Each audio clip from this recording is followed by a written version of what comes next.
Hello everybody, I'm Laura Carnevali and I'm going to share this session on abstractions and aggregations. The first paper is about stationary distribution approximations of Markovian population models using aggregation. And it is authored by Michael Bakken-Kohler, Luca Bortoluzzi, Gerrit Grossman, and Verena Wolf. So let's see the video.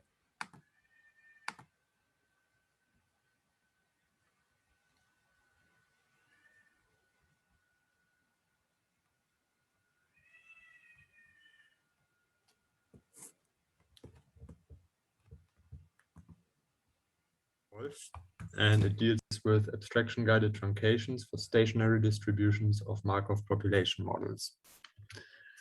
Markov population models model a set of populations of interacting agents in terms of the population sizes. The agents of the different populations can interact via reactions that add and subtract single agents from the different populations. And the reaction fire at exponentially distributed times.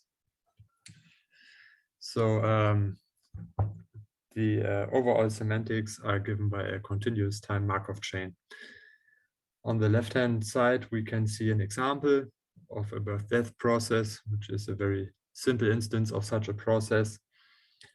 And the first reaction adds one agent of type X with constant rate of 10, while the second reaction on the right-hand side removes an agent with a rate that is proportional to the number of agents of type X. And this type of propensity function is called a mass action propensity. So if the propensity or the reaction rate is proportional to the number of combinations of a given reaction input, then this is a mass action reaction.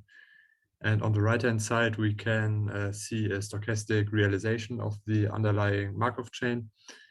So we see the stochastic fluctuations in the number of agents of type X. And in the bottom right-hand corner, we have visualization of the lower states of this Markov chain. And we already see that this Markov chain will be countably infinite because we can have arbitrarily many agents of type X in the system. Given that the semantics is given by a continuous time Markov chain, we can characterize the forward probabilities by the Chronograph equation. Forward probabilities are just the probabilities of arbitrary states given some initial state or some initial distribution. In the first line, it's defined as an initial state in this case.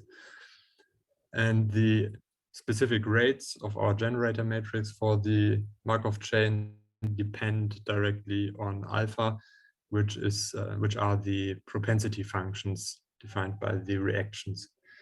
So specifically for a given state X and Y, we sum up all the propensities leading from this state to the other state by a fitting reaction. And on the diagonals, we have the negative sum of all outgoing reactions for a given state.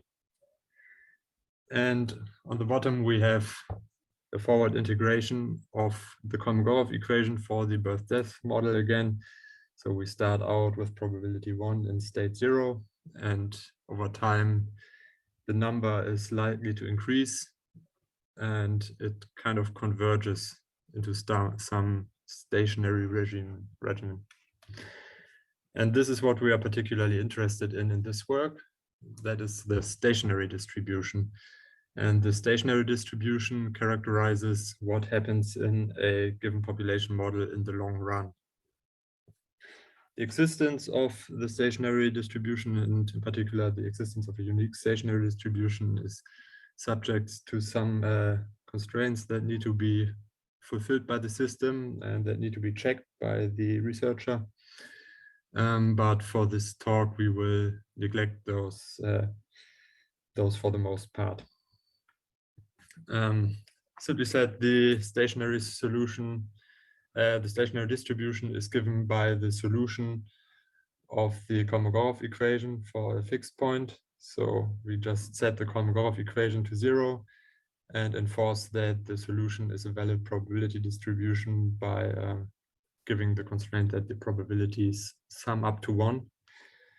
But of course, this linear system cannot be really solved in most cases because our systems are often infinite or too large to solve in any numerical form.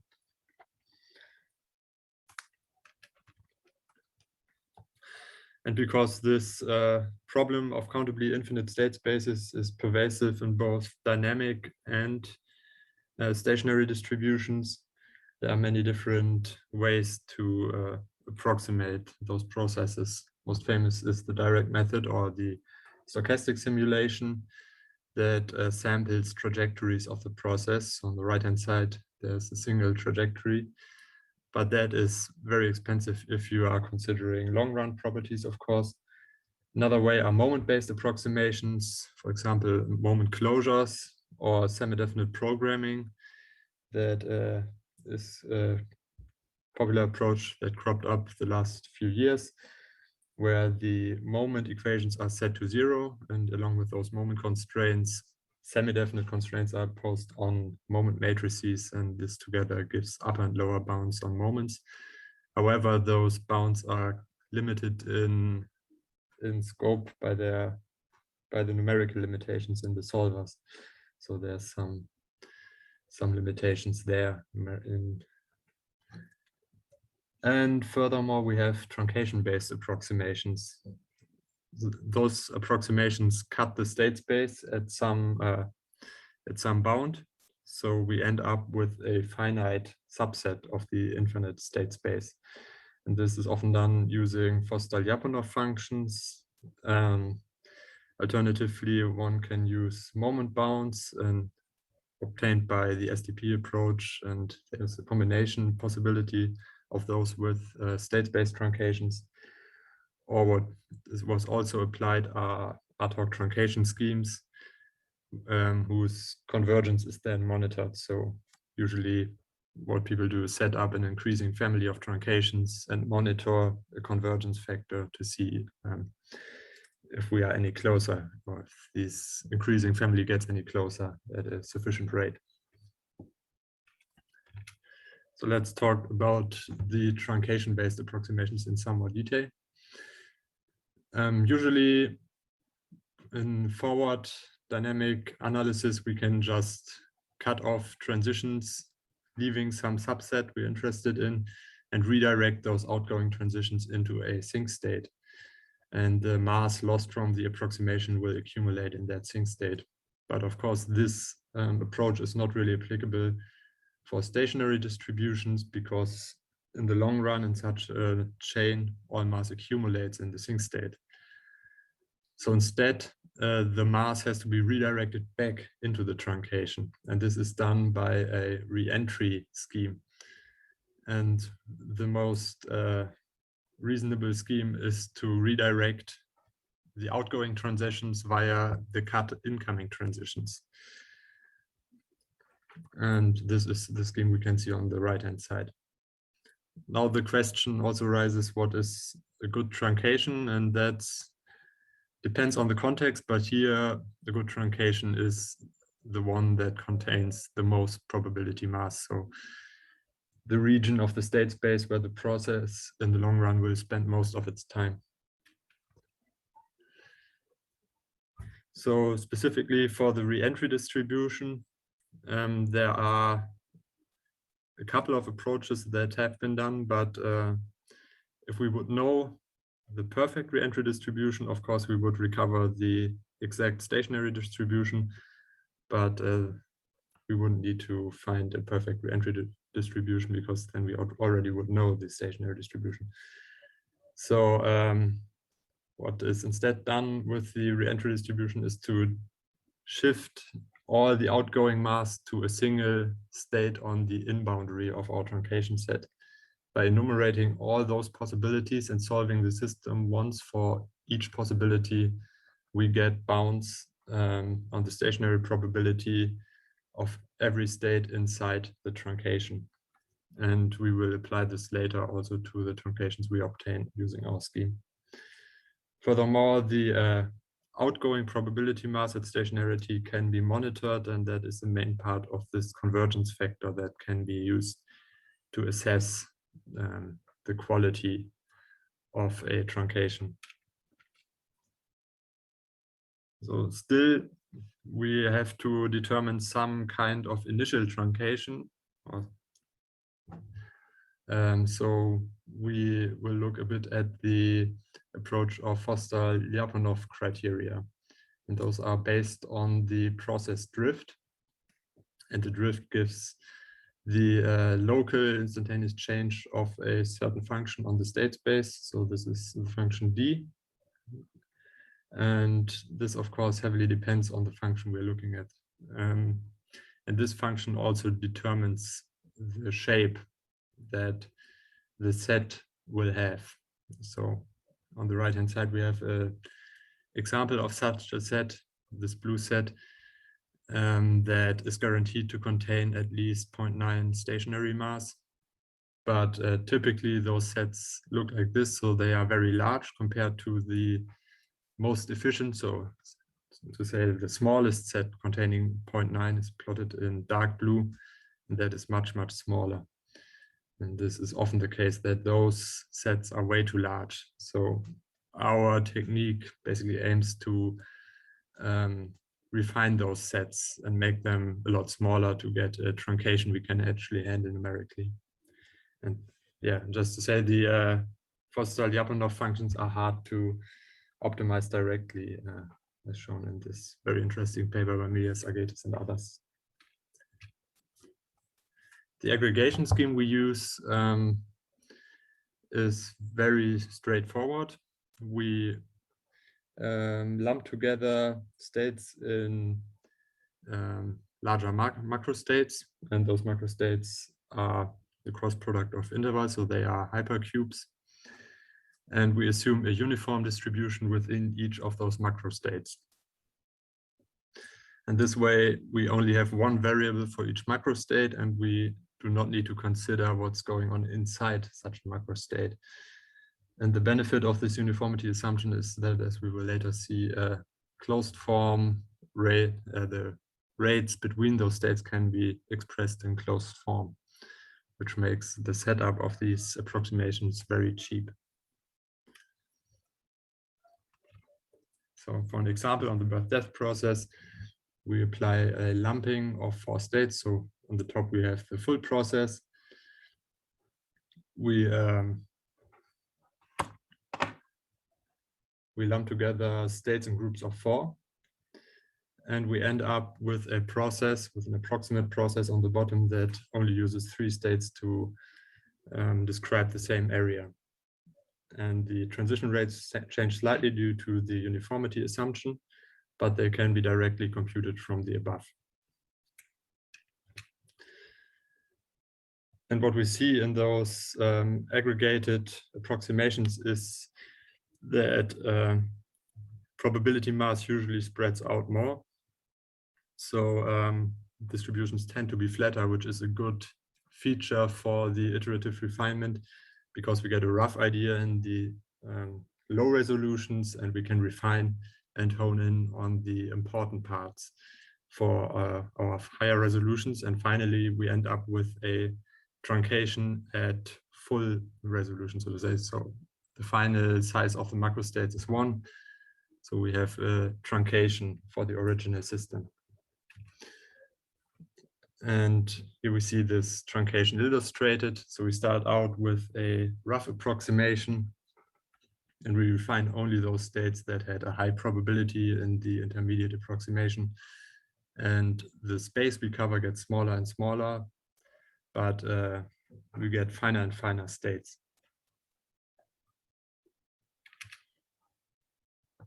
So the rates are easy to compute. In the 1D example of the birth-death process, it's very obvious.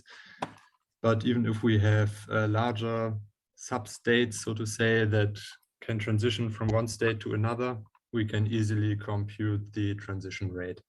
So if we have a larger transition set, as we see on the right, we can sum up all the individual transition rates from each constituent state. And given a polynomial rate function, we can compute this transition rate in closed form using, in this case, just the well-known Gauss formula, the sum formula. And if we had a, say, quadratic transition rate, we could use the generalization, which is the Faulhaber formulas. So now we can look at a couple of examples where we applied this aggregation scheme. So the first example is just two parallel birth-death processes. So we have a symmetric model and we have superimposed aggregations plotted here on the left-hand side, where we see that the state space we cover gets smaller with each iteration and finer. And finally, we have the approximate distribution plotted in the center. And on the right-hand side, we see the bounds that we obtain using this redirection enumeration scheme we saw earlier. And a nice feature to note here is that the interval of the bounds is particularly small in the center where the probability is largest. So where most probability concentrates, it is most certain about the conditional probabilities. At the boundaries of this truncation, it's of course a bit larger because we have those worst case estimates of the redirections, but it quickly decreases as we go to the center. The second example is an exclusive switch model. And this is a bit more complicated because we have a DNA state that is kind of a Boolean thing. So the DNA can be either free or either one of two proteins can bind to it and suppress to some extent the expression of the other protein type. And this, under some parameter valuations, leads to a more complex bimodal distribution, as we can see here. And in this example, we stack initially 3 such aggregated schemes upon each other and refine. And this leaves us with a truncation that is really well tailored to this bimodal distribution. And finally, we applied this to the P53 Oscillatory Model. This has a fairly complex oscillation nature we can see in the top right-hand corner. And on the bottom left, we have the approximate stationary distribution, and there we can see this circular pattern represented of the oscillatory long-run behavior. And the truncation is plotted on the bottom hand right. You can see that this is quite a non-simple complex shape that is not just something simple convex like a circle we get out of a Lyapunov function often. And the state space in the end is over 630 times smaller than the state space we would need to solve using just the Lyapunov proposed set. So overall, this method can be applied to fairly complex systems. Of course, it has the same bounds as other truncation-based approaches in terms of scalability, but the sets we get are much tighter than conventional methods. And it also works with fairly complex truncations, fairly complex behavior, such as the oscillatory model we saw last. Another challenge that we would like to solve is the truncation error control, because that is not explicitly in this method.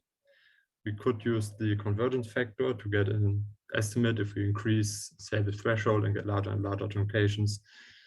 Yeah, but it's no absolute bound. and rapid variations in the propensity, such as infection buyouts, might pose problems for the aggregation scheme.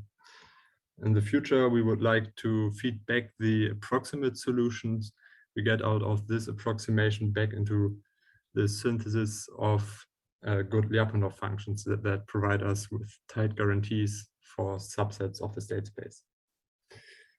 Yeah, and of course, we would like to pack this into a tool because it's not quite easy to implement, so that people can compare and use this method to other methods. So thank you for listening to the talk.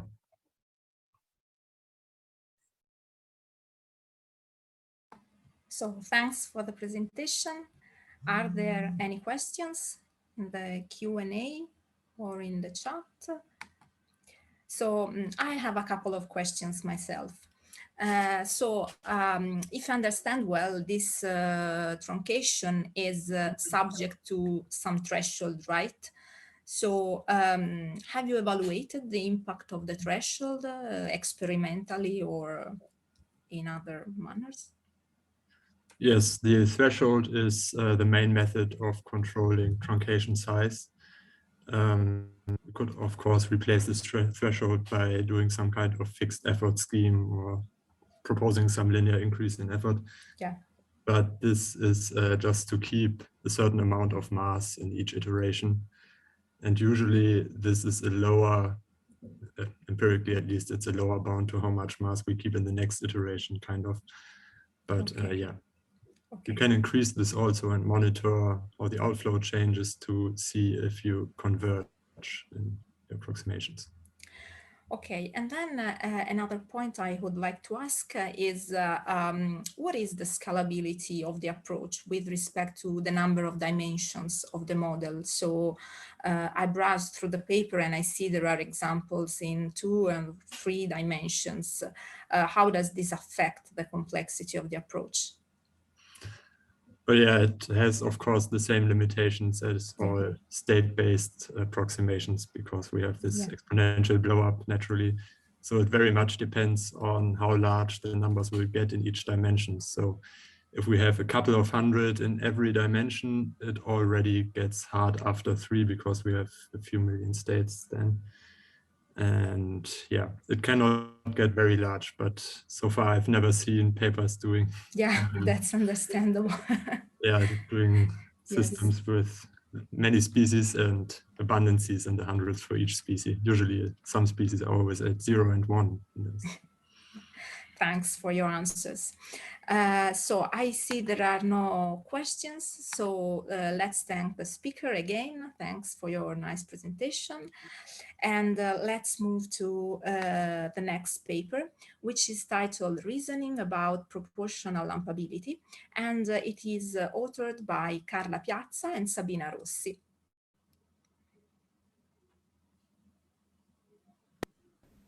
Welcome, everybody. I will present a joint work with Sabina Rossi, whose title is Reasoning about Proportional Lumpability. We consider stochastic systems whose underlying semantics is given in terms of continuous time Markov chains. When such systems are specified using high-level formalisms, the use of composition operators easily generate large chains.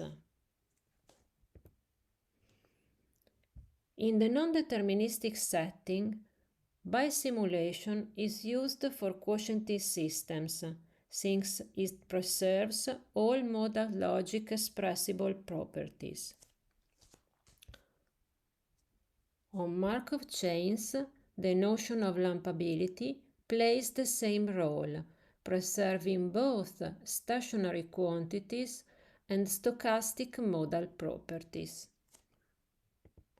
Unfortunately, in many cases, it is too demanding, thus it provides poor reductions. With the aim of relaxing the conditions of lumpability, we introduced the notion of proportional lumpability. In this paper, we in-depth investigate on properties of proportional lumpability and define a polynomial time algorithm for its computation. During this talk, I will introduce the notions of lumpability and proportional lumpability, provide characterization of proportional lumpability which are relevant for the definition of a polynomial time algorithm, and draw some conclusions.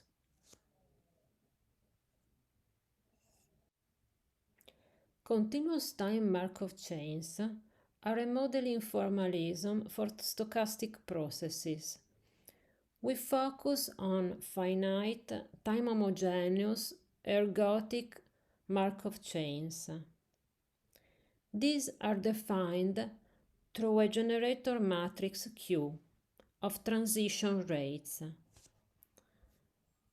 In other terms, these are graphs whose edges have real positive labels. Intuitively, lumpability allows to put together in the same equivalence class nodes whose sum of rates to the other classes are the same, like I and J in this picture. Formally, a lumpability is an equivalence relation over the states of a system such that for all pairs B and S of equivalence classes and for all I and J in the class B, it holds that the total rate from I to S is equal to the total rate from J to S.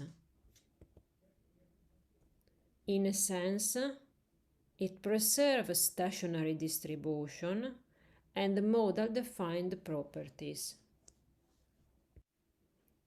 In the case of proportional lumpability, we slightly modify the definition, introducing for each state a proportionality factor kappa. So, the rate from I to S divided by kappa of I has to coincide with the rate from J to S divided by kappa of J. Once we fix kappa, it is easy to prove that there exists a unique maximum kappa proportional lumpability. As a simple example, consider the case in which the sum of rates from I to S is 10, while the sum of rates from J to S is 100. I and J are not lumpable, but they are proportionally lumpable, taking kappa of I equal to 1 and kappa of J equal to 10.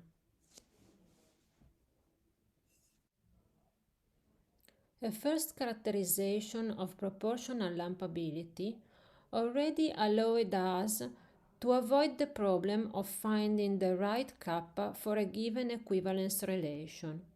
In fact, a relation is a proportional lumpability if and only if we can use the proportionality factor defined as the exit rate from the class.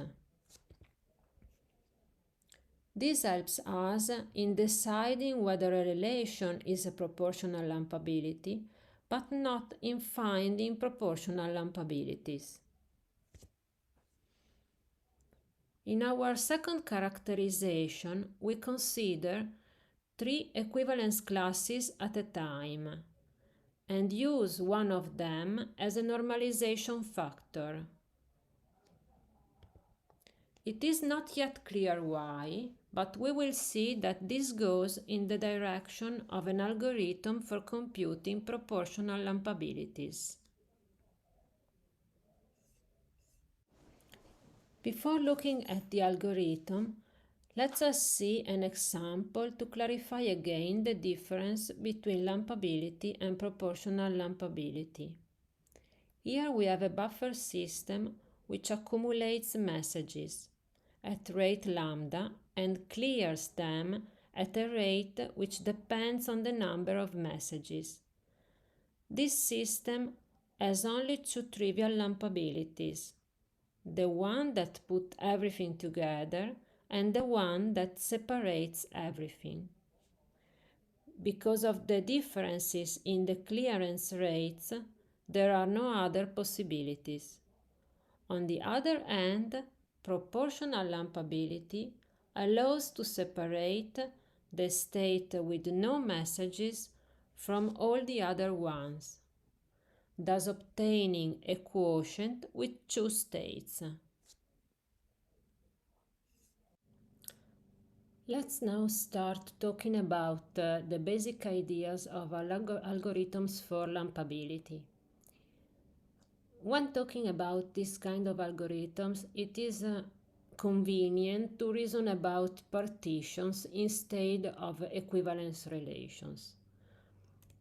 In particular, the problem of finding the largest lumpability included in a given equivalence relation is equivalent to the problem of finding the coarsest lumpability partition which refines a given partition. These problems can be efficiently solved, as shown for instance by Valmari and Franceschinis.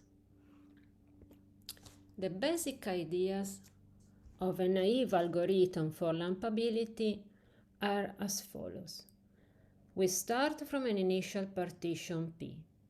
At each step, P is refined by splitting its blocks.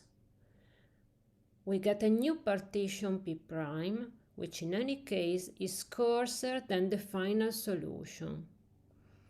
When the refinement step does not produce any change, the algorithm terminates. For instance, in this example, if we have a block B with states I and j, and we know that the sum of rates from I to the block S is different from the sum of rates from j to the block S, then we have to split the block B, separating I from j. This is because no matter how S will be split in the next steps, there is no way that I and j can stay together.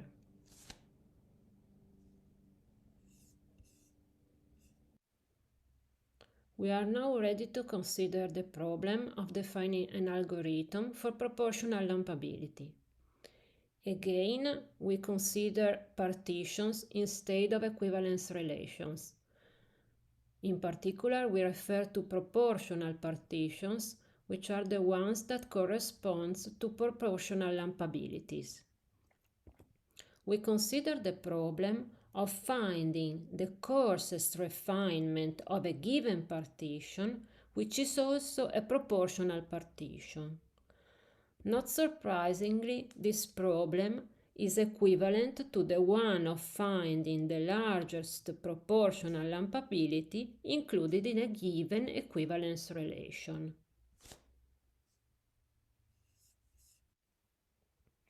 First, we can prove that the problem has always a unique solution. This is a consequence of the following two facts. First, the identity relation induces always a proportional partition. Second, if both P1 and P2 are proportional partitions, then the finest partition, which is coarser of both P1 and P2, is also a proportional partition. Hence, we can focus on the problem from an algorithmic point of view.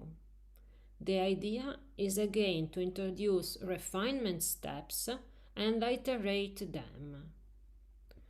We have to prove that our refinement steps are correct and that they converge to a solution. the refinement steps will be defined using our second characterization of proportional lumpability. So the convergence to a solution will be trivial.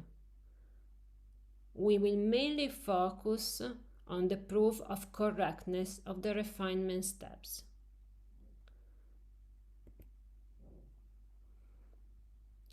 Our second characterization of proportional lumpability states that first, either each element of B reaches T or none of them does.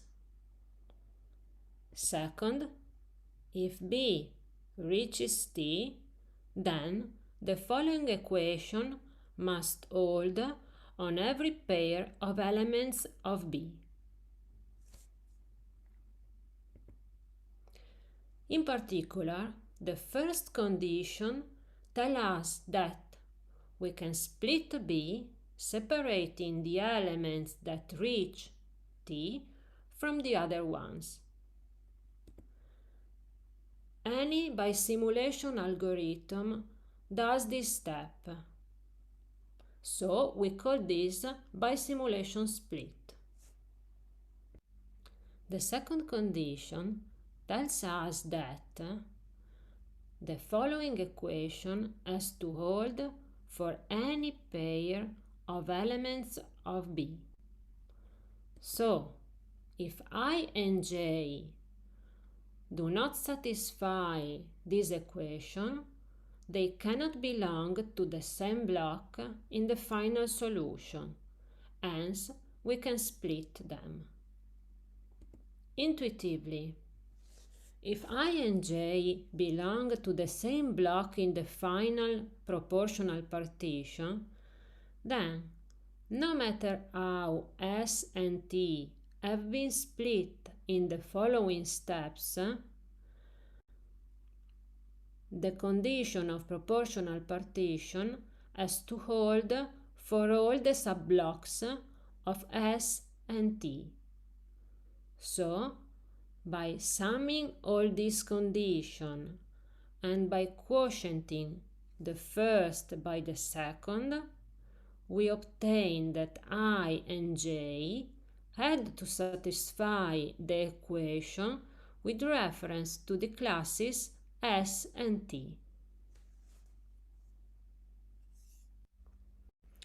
So the second condition of our characterization of proportional lumpability gives us the following strategy. We fix two splitters S and T. We use them to split all the blocks B that reach T. We iterate until a fixed point is reached. Altogether, the algorithm for proportional lumpability alternates bisimulation and proportional splits until a fixed point is reached. Its time complexity is proportional to the fourth power of the number of states of the system. However, the complexity can be better estimated considering the number of edges of the chain. To conclude, we considered proportional lumpability and defined an algorithm for its computation. We still have to implement and test it. However, before this, we are interested in introducing optimizations and data structures for lowering its computational complexity. Thank you for your attention. Thanks for the presentation. So are there any questions from the audience in the Q&A or in the chat? So I do not see questions, so I have a couple of questions myself.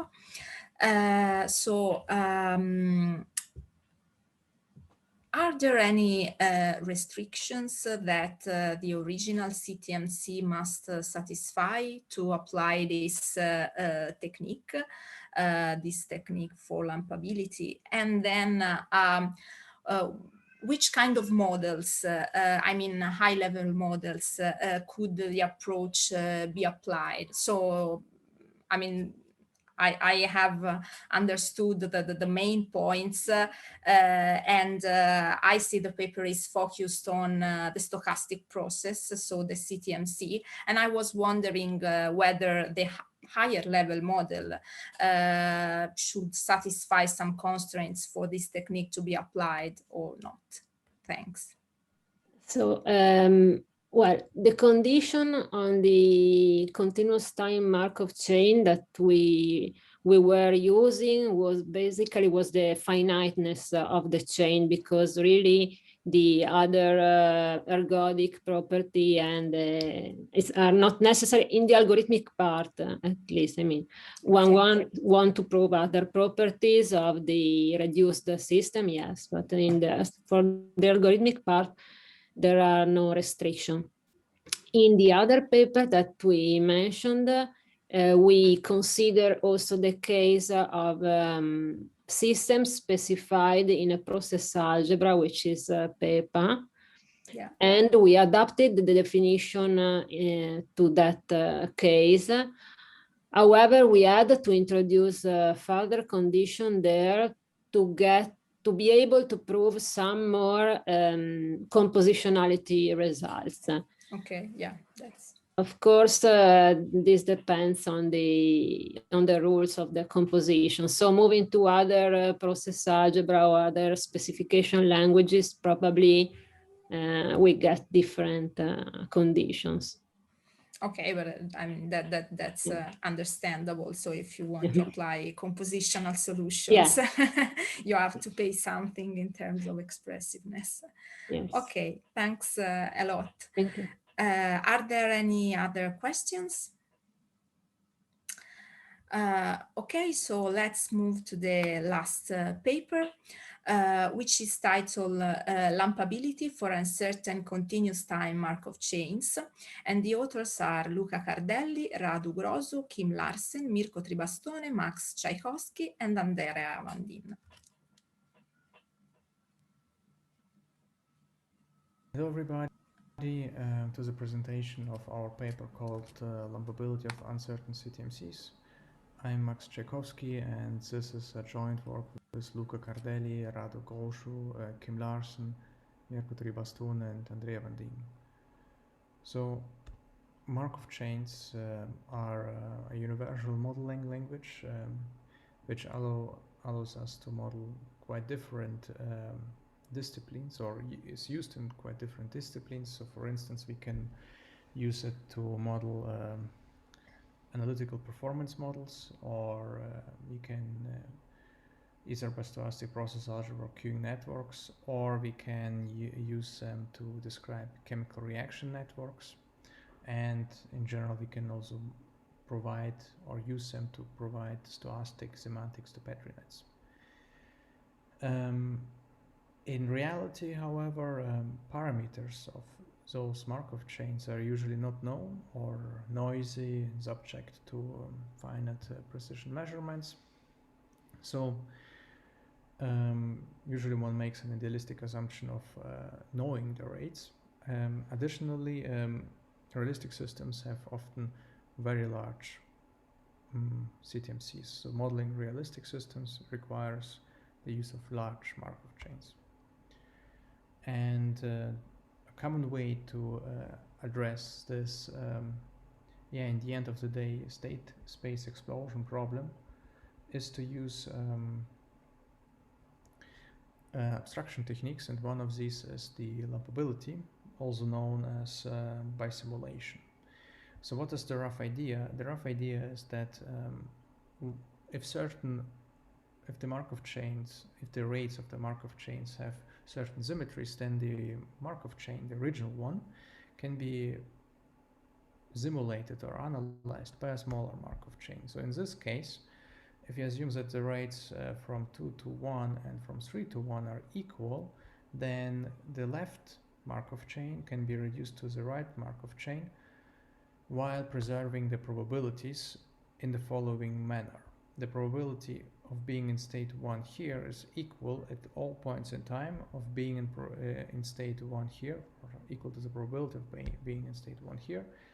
And likewise, the probability of being in state 2 here, which is this head, is equal to the probability of being in either in state 2 or in state 3 in the original Markov chain.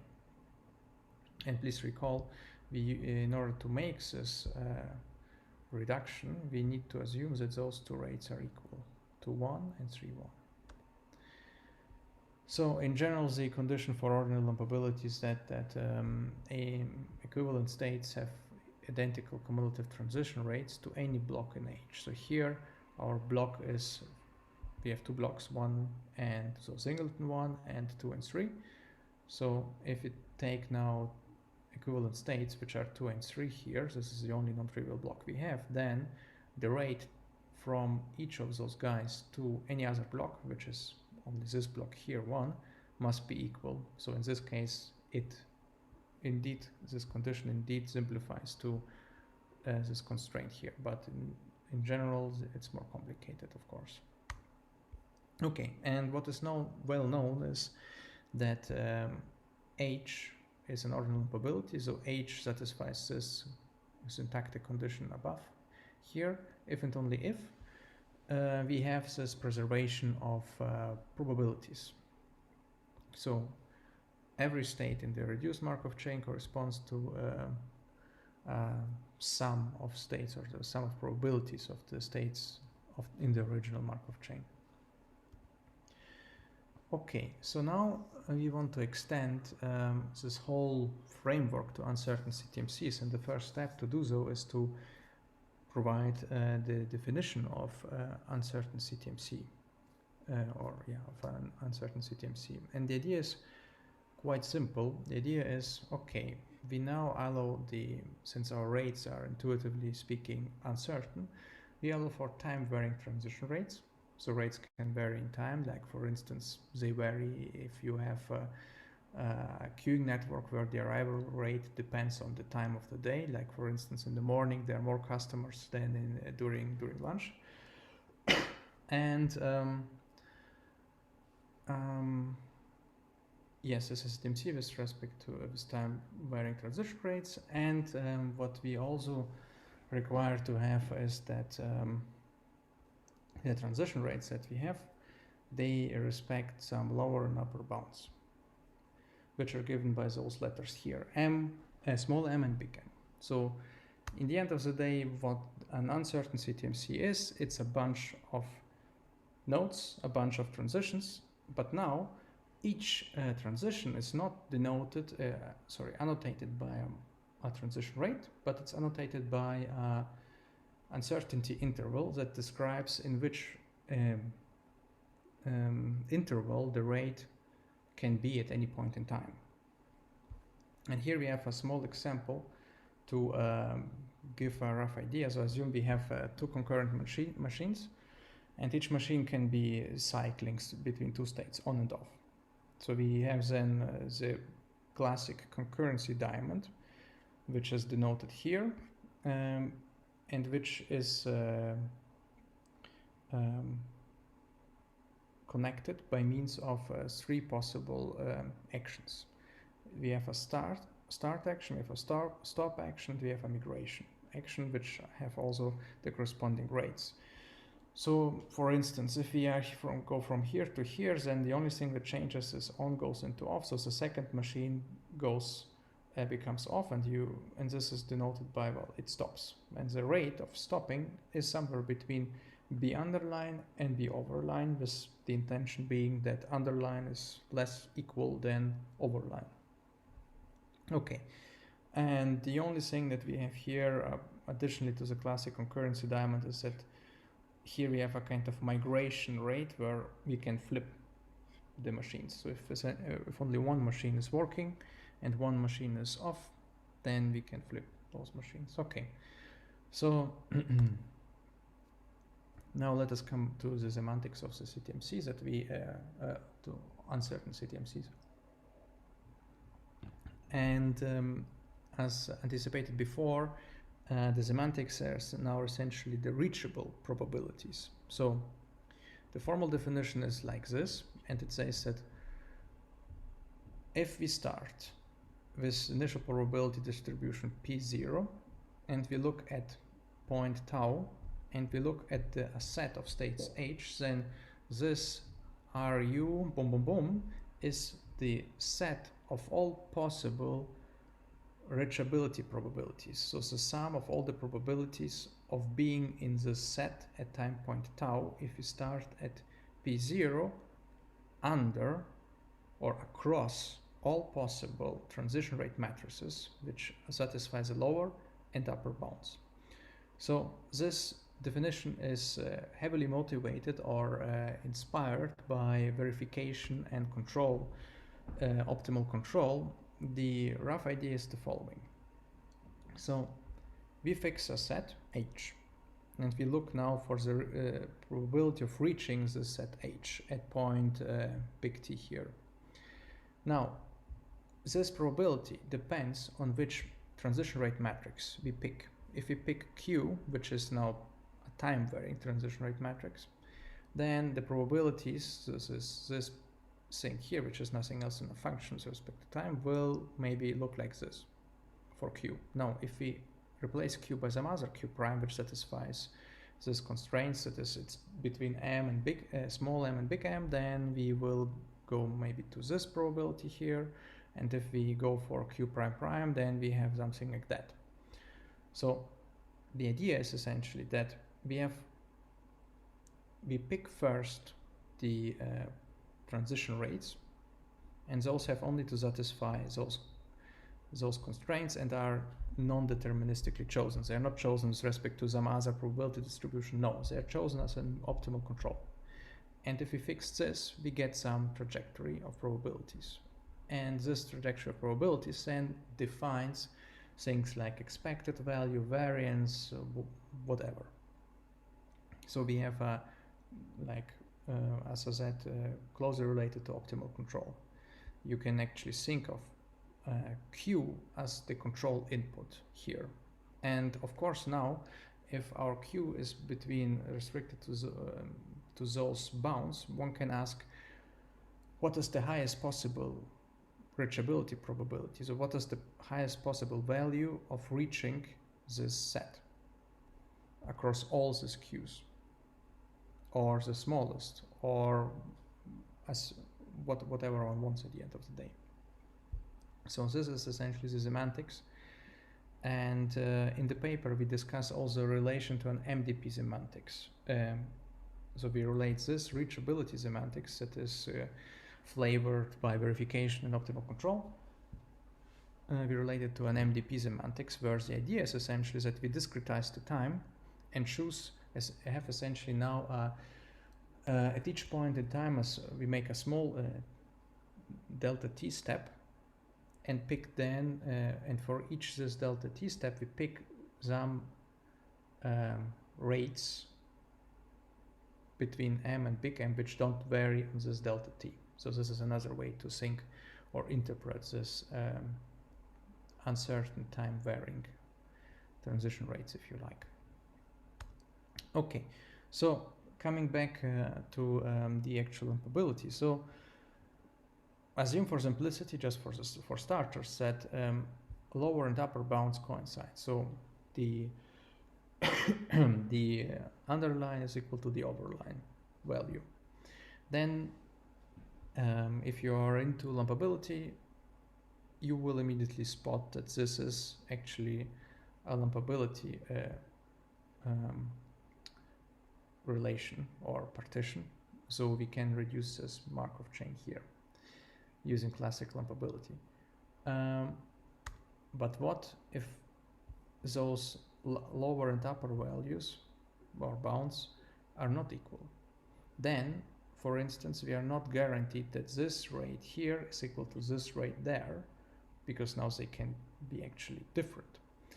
And now we cannot apply anymore the classic notion of lumpability, which would us actually require for those two notions, at least for this two transition rates and many other more, to be equal here. And here comes now the definition of UCTMC lumpability for UCTMCs. And it's surprisingly easy. we call H a UCTMC lumpability of a UCTMC V, M, and big M if it is an ordinary lumpability of the CTMCs V small m and V big M. So essentially what we do is the following. If on this concrete example here on the right, if we strip away, so if we only look at the underlines here, so we replace all the intervals with the underline values. And if this Markov chain that we get, which is now really a Markov chain because we don't have any intervals anymore, if this Markov chain is lumpable with respect to H, and the corresponding Markov chain with respect to the big M, so where the underlines are cut away and the overlines stay everywhere, if this H is still a CTMC lumpability of such another Markov chain here, then we call it a UCTMC. So prosaically speaking, a UCTMC is a CTMC or a simultaneous a UCTMC lumpability is a simultaneous CTMC lumpability on the lower CTMC and the upper CTMC. So the extremal CTMCs, if you like. Good. And what is now the lumped UCTMC? Well, since we know that the extremal CTMCs are can be lumped with respect to H, we can now define the lumped UCTMC or the uncertainty intervals of the lumped UCTMC by exactly the lumped the lumping of the lower CTMC and the lumping of the upper CTMC. So let's repeat the definition here, and now we recall our example from before, which we know is already a lumpability in the case where all the overlines and the underlines are equal. And now it turns out that it is also actually a UCTMC lumpability, and the reduced UCTMC lumped UCTMC, sorry, is given by this guy over there, which is essentially constructed by lumping first only the left entries of the intervals and then lumping only the right entries of the interval. Okay, so now after setting the scene and explaining the semantics and what the lumped UCTMCs are, we are ready to provide a quantitative characterization. So here just recall the definition of our semantics. Our semantics of the UCTMCs is given by essentially all admissible reachability probabilities. And now the first result is that H is a UCTMC lumpability in the way we defined it on the last slide. H is a UCTMC lumpability if and only if the reachable sets of the original and the lumped UCTMCs coincide. So we have the UCTMC, now we have the lumped UCTMC. Now for both we can provide those reachable sets of probabilities, and now we know that H is a UCTMC lumpability if and only if those reachable sets coincide. So meaning that now in the original CTMC setting, we could recover sums of a CTMC or sums of probabilities. Here instead what we can recover are sums, reachable sets of sums, because here, please note, we have only one singleton for each block H. Okay, so now this was the first result. Second result, as promised, is the logical characterization. To this end, we extend the CSL, the standard CSL, to UCTMCs, and we do it in a straightforward manner by saying that a CSL formula satisfies a UCTMC if and only if the CSL formula is satisfied for all admissible transition rates. So essentially what we want to say is that, okay, if we have an uncertain CTMC and this uncertain CTMC satisfies a certain property, then we want to be guaranteed that at any possible resolution of the uncertainty that we have in the UCTMC, this formula will be valid. And here is the formal definition of it. Just one small thing, the satisfiability operator is time dependent. This is because our rates are time dependent. Okay, if we have this, then we can state that for a UCTMC lumpability H and an X3 formula phi, we have that this formula holds true in the original UCTMC if and only if it holds true in the lumped UCTMC with respect to this UCTMC lumpability H. One small note, the assumption of X freeness is really necessary here, and there is a counterexample in the paper, which is actually a running example here, and the explanation why it is necessary boils down essentially to the way one defines or treats Zelf loops, whether one treats them in the way of lumpability or whether one treats them in the way of bisimulation. Okay, so now how can we compute UCTMC lumpability? Well, it's surprisingly easy. Essentially, it's more or less we use the classic Ctmc lumpability algorithm specifically. So assume we are given a UCTMC and we are given some initial partition H, which we now want to refine. That is, we want to find the coarsest UCTMC lumpability that is refining H, partition H. So what do we do? Well, since a UCTMC lumpability is a simultaneous lumpability of the lower and upper Markov chain, what we do is now we just alternate between the lumpability algorithm for the lower Markov chain and the upper Markov chain. So in A2, we refine H to H prime such that H is a coarsest lumping of VM, refining H. Now we take this H prime and refine it to H prime prime such that H prime prime is the coarsest lumping of V big M. Now, if A2 and A3 really refined the partition, then we set H to the new partition, the new refined partition, and go back to A2. So we alternate back again. So, or we do again the alternation. Instead of we could not refine anymore, then we stop, and this is gonna be the UCTMC lumpability, the coarsest one.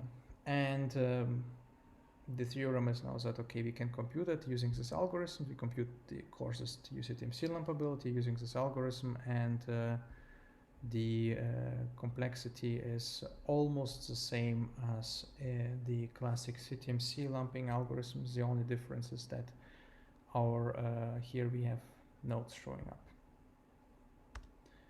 Okay, so the evaluation was we considered common Ctmc benchmarks, and what we did was we took those benchmarks, the rates, and we perturbed them by some percentage X.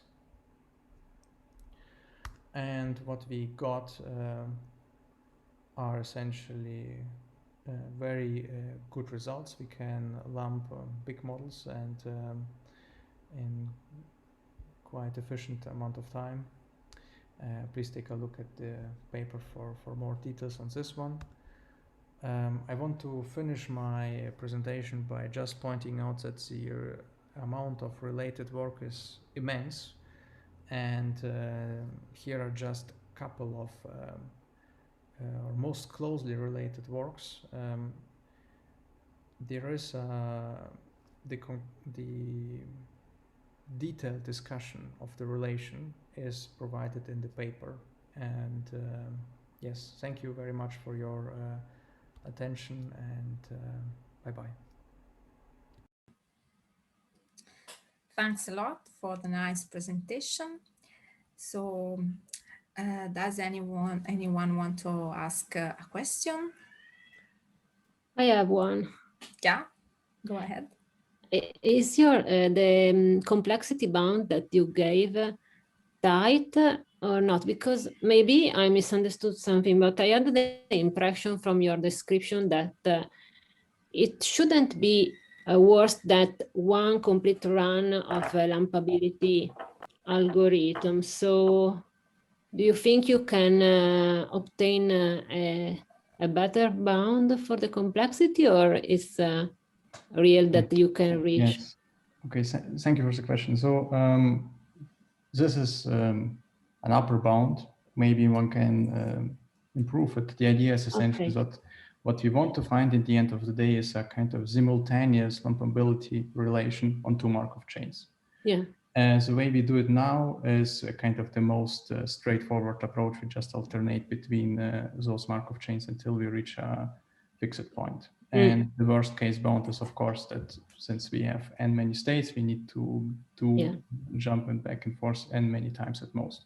Maybe it can be improved. And actually, I think in all our case studies, we got away just with 2 iterations. So maybe there is actually a room for improvement for this, yes. Okay, thank you. Thank you. Are there any other questions? So I have a question myself, just a curiosity. So these transitions rates vary between some lower and upper bound.